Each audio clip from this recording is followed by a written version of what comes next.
Welcome back to Movie On. Today I'm going to explain the movie called I Spit on Your Grave 3 from 2015. Spoilers ahead, watch out and take care, and I hope you enjoy it. In the beginning, we saw the main character of this movie. Her name was Jennifer Hills. She was a novelist. In the beginning, she went to meet a broker. She rented a quiet and peaceful cottage from him to write her novel. She got the map from him and went on the road to get there. The place was so empty where she was about to go. In the next scene, we saw her stopping at a gas station. She was refueling her car. We also saw a strange man in the station. His intention does not look so good. He thought that Jennifer was lost, and that's why he talked to her about her destination. After that, Jennifer went to her rented cottage. She went inside the cottage and furnished it very well. She took out all of the writing stuff from her bag. In another scene, we saw Jennifer using a laptop. Along with that, she was talking to someone over the phone. But suddenly, she heard a noise from the cottage in front of her. So she put down her laptop and went there to check. But she saw that no one was there, and that's why she came back. In the next scene, we saw that Jennifer was drinking wine, and by mistake, she spilled it on her body. Therefore, she took off her shirt and went to the kitchen to wash it. But then we saw that someone was recording her. The next morning, we saw that Jennifer was jogging. While jogging, she found an abandoned house. She went inside the house and saw a broken bed and some mechanical tools. After that, Jennifer came back and tried to use the sink to wash her face. But there was no clean water in the sink. She was about to call someone, but her phone fell on the toilet and broke. So Jennifer called a plumber who lives nearby. His name was Matthew. When Matthew fixed the sink, Jennifer kissed him, and after that, Matthew left her house. In the next scene, we saw those 3 people who were in the gas station as well. Their names were Johnny, Andy, and Stanley. They were talking to each other, and Stanley had a camera in his hand.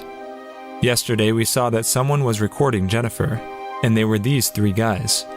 Suddenly, Matthew came there and told them that Jennifer had kissed him, and we realized that he had no good intentions for Jennifer, and they want to use her since she lives alone. They were watching that video of Jennifer washing her clothes. At night, we saw that the main door of the cottage in front of her was making noise, and that's why Jennifer went to close it. With this chance, those 4 guys got inside her house. When Jennifer came back to her house, they were standing in front of her door. Stanley was recording her in the same way. After that, we saw that they made her feel so uncomfortable. Johnny forced her to drink wine and tried to break her front tooth, but he didn't do it. Jennifer was feeling so helpless since none of them was showing any mercy to her. After that, Johnny pointed the gun at Jennifer's mouth and forced her to suck it, and we realized what his actual intention was. Stanley kept recording it from the beginning. In the next scene, we saw that somehow Jennifer ran away from the cottage. She was running through the woods, and suddenly, she hit a man. His name was McDillon. He was a police officer. Jennifer told him everything, and the police took her to the cottage so that he could inspect the incident. After he went inside the house, he called someone to come here. To know the truth behind this incident, he needs to check her body. After that, the police officer touched her body, and she was feeling so uncomfortable. And then those 4 guys came there, and we realized that the police officer was with them.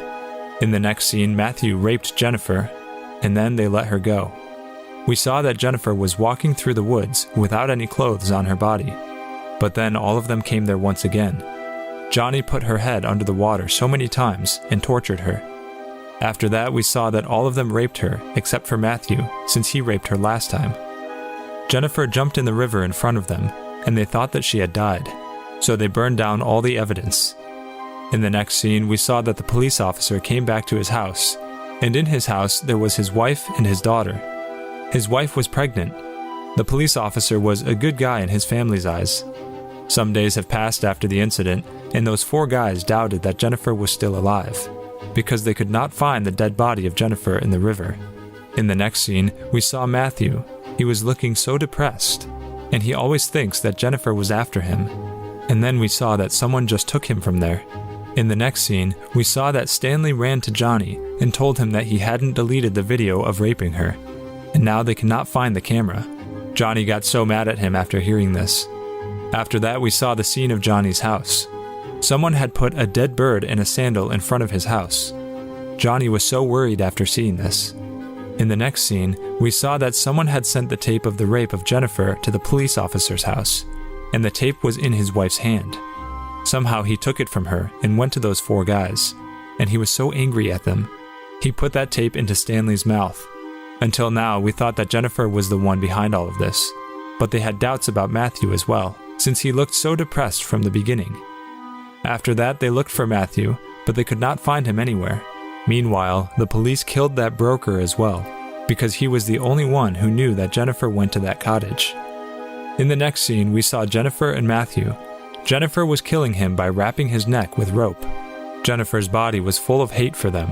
She wanted to kill them in a very painful way. After that, we saw Stanley and Andy. They were looking for Matthew.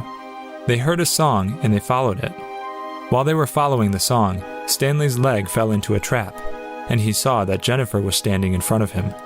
Stanley was feeling so much pain, and he called Andy for help. When Andy came there, Jennifer hit him with a baseball bat, and he fainted. After that, she also hit Stanley on his head, and he fainted as well. And after that, she took Andy to the abandoned house in the woods. When he woke up, he discovered himself in a bathtub, and he was tied down. And suddenly, the bathtub was getting filled with water. On the other hand, we saw Stanley. Jennifer had tied him to a tree, and she was recording him just the way that he did. So we realized that Jennifer was taking her revenge on them. Jennifer put a dead rat into his mouth and tied his eyelids to the tree as well. After that, she put some fish on his body so that the crows can eat them and his body. In the next scene, Jennifer went to Andy. He was above the bathtub filled with water.